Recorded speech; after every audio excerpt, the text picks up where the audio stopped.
Bonjour à tous, je m'appelle Baptiste Baumeister, élève de Strat Lyon, et aujourd'hui nous allons voir l'utilisation de la perceuse à colonne. La perceuse à colonne va vous permettre de faire du perçage en série sur votre matériau de façon plus précise que votre perceuse électrique. Pour utiliser cette machine, il vous faudra des lunettes et des gants.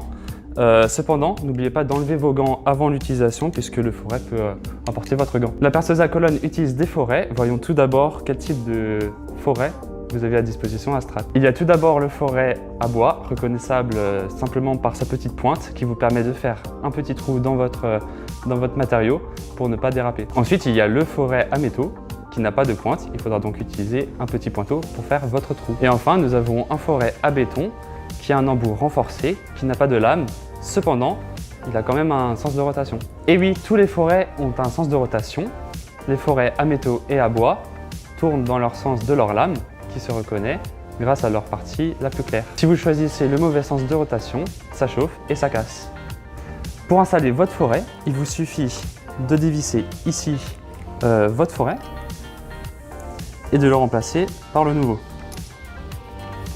Pour ce qui est de votre étau, il vous suffit de mettre votre matériau dans l'étau, de le visser et de le maintenir fermement. Pour changer la vitesse de votre perçage, il vous suffit d'ouvrir le capot. Vous avez donc une note juste ici qui vous indique la vitesse en fonction de la position de votre courroie. Tout de même, si vous voulez changer votre vitesse, donc la position de votre courroie, il vous suffit de desserrer juste ici, de rapprocher les disques, de changer de position la courroie, de refermer juste ici. Voilà. Vous fermez votre capot et donc maintenant nous avons changé la vitesse. Nous pouvons donc appuyer juste simplement sur le bouton blanc. Maintenant je vais donc passer au perçage. Je place simplement mon étau au bon endroit. J'ai bien enlevé mes gants juste avant l'utilisation. Je lance la machine. Je tiens fermement mon étau et j'abaisse la manivelle pour faire mon trou.